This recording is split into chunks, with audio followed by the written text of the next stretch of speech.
আজকে সকালে রান্নাঘরে গিয়ে যে এরকম একটা বাজে পরিস্থিতিতে পড়বো সেটা বুঝতেও পারিনি। হাই, আমি প্রিয়া। চলুন আজকের গল্পটা প্রথম থেকে শুরু করি। সকালে ইন্ডাকশনে চাটা বসিয়েছিলাম, তারপরে চা বিস্কিটটা খেয়ে না রান্নাঘরে চলে গিয়েছিলাম। রান্না বান্নাটা জাস্ট শুরু করব বলে এসেছি। আর এদিকে গ্যাস ওভেনের যে বড় বার্নারটা রয়েছে সেটার ফ্লেমটা এতটাই কমে গেছে আর দপদপ করতে করতে নিভেও যাচ্ছিল। সকালবেলা এমনিতেই তাড়াহুড়োর সময়, তার মধ্যে এরকম যদি গ্যাসের সমস্যা হয় না, প্রচণ্ডভাবে অসুবিধায় পড়তে হয়।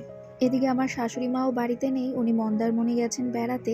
সকাল করে হাজব্যান্ড অফিসে বেরোবে, শ্বশুরমশাই দোকানে যাবেন, আমার ভাসুর টিউশন পড়াতে যাবেন, আর এদিকে আমার ছেলে রয়েছে ঘরে। এই চারজনকে কখন কিভাবে খেতে দেব, এই একটা গ্যাস ওভেন নিয়ে সেই চিন্তায় চিন্তায় অস্থির হয়ে যাচ্ছিলাম সকাল থেকে। ছোট গ্যাস বার্নারে বসালাম ভাতটা, আর এদিকে ইন্ডাকশানে মাছগুলো ভেজে নিলাম।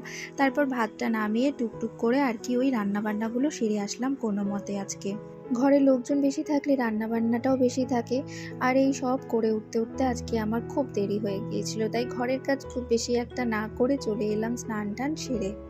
এই এত কিছুর মধ্যেও ছেলেকে স্কুলে পাঠানোর জন্য রেডি করা সবটাই কিন্তু করেছিলাম। তো যাই হোক, সকাল টাইমে আজকে রান্নাঘরে যেতে লেট হয়ে যাচ্ছিল বলে গাছের ফুলগুলোও পর্যন্ত তুলে যেতে পারিনি। এখন এই পুজো দিতে যাব ঠাকুর ঘরে, তাই ফুলগুলো তুলে নিলাম গাছ থেকে।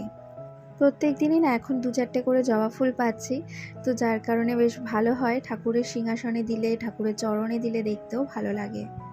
এরপর দুপুরের লাঞ্চটা সেরে তারপরে রেডি হয়ে গিয়েছিলাম, আর যাব ছেলেকে আনতে। তার আগে ঠাকুরকে যে ফলটা দিয়েছিলাম, তো সেই ফলটুকু খেয়ে তারপরে বেরাবো। তবে এই যে আজকে যে ড্রাগন ফ্রুটটা দিয়েছিলাম সেটার থেকে এত পরিমাণে রং বেরিয়েছে, দেখেই যেন কেমন লাগছিল, ফলটা খেতে আর ভক্তি লাগছিল না।